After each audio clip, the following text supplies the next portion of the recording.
in addition to that, why I like this article, it highlighted the fact that a lot of times people decide to have kids together thinking it's going to strengthen their relationship, when in all actuality, it adds extra strain.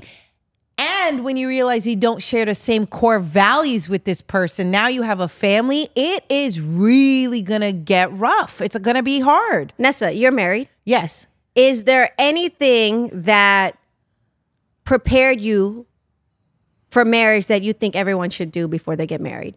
You really got to know this person. You have to know this person. You have to have been through some really hard times with this person. And you have really had to be extremely vulnerable and see how that person receives you. But, you know, I think for me with Colin, I am very myself.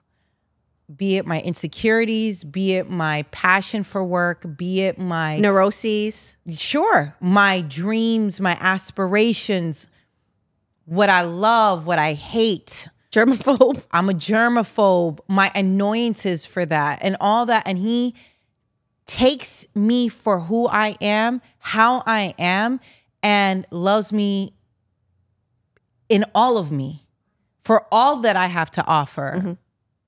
My good, bad, and indifferent. And, you know, we've been through some really hard times together. Obviously, Colin and I were together, you know, before he began protesting. Then, obviously, we've been together while he was going through it and what he experienced and what he's faced, really hard times. And after, and it's not really after because we're still in it, you know, it's like the post. So we've been through some really intense times together. And the one thing that we both know is that we love each other so much. We're riding out for each other. But it can get really testy. And then when you have a child with this person, I'm telling you, I tell everybody, having a child will really test your relationship. How? Well, because there's a third person now in this dynamic. You have to give this third person so much attention and energy, and really you're exhausted. Your gas tank is on E at this point, right? Especially for the birthing parent, like for us. Right. So we're going through so many changes physically, mentally, spiritually, just at our entire existence. And that is a dynamic of itself within your relationship with your partner.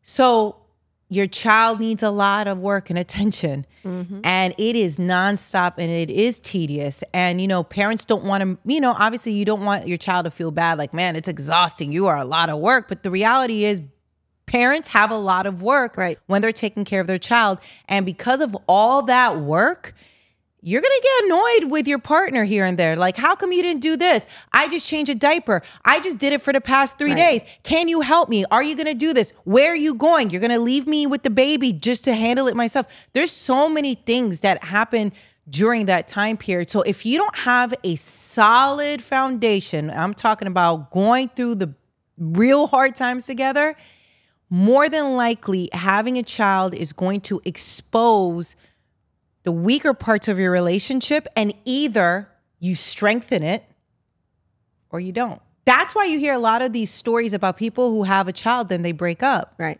Because the dynamic changes. There's another person involved, right? So now you have the child. Now, let's say you have childcare and all this. Those are other dynamics that you're dealing with, right? Family dynamics from both sides coming in.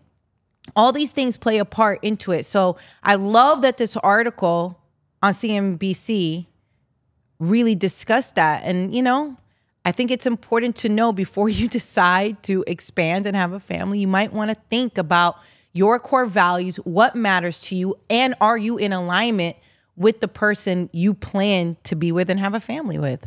Right. No, that makes sense.